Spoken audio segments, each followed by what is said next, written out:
There, come sew a baguette purse with me. So I started this project by hand embroidering the front panel. I finished this over the course of 10 days and I am really happy with it.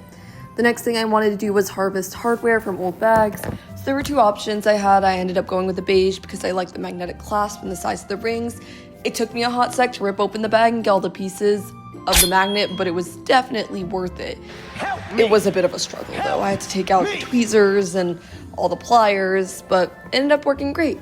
Next, I had two options of jeans for the back paneling. I decided to go with the lighter shade of denim, saving the other pair for a different project. And using my customized pattern, I cut out what I needed, as well as beginning to start to cut the lining.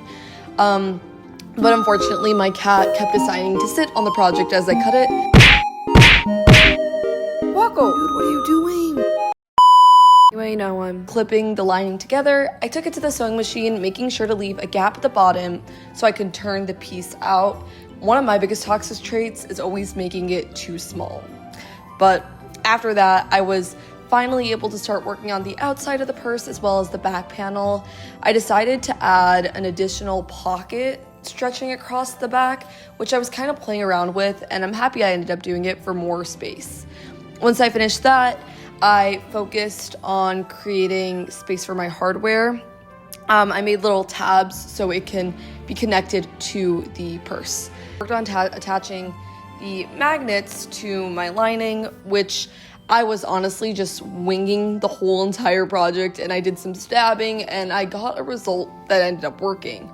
Next, I cut some pieces of canvas to use as the bow closure for the top of the bag, ironed them, and went to the machine.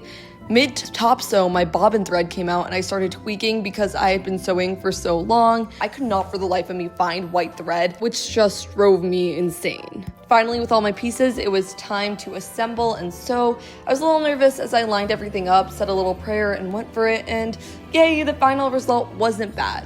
I flipped it inside out, and of course that hole I made, like I said, in the lining was too small, and I ended up ripping through it.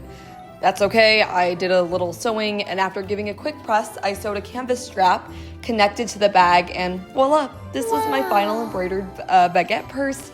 Overall, I'm really happy with the results, but next time I will be definitely using interfacing because it felt a little floppy. Nonetheless, I had a great time doing trial and error with this bag and was really happy with the result.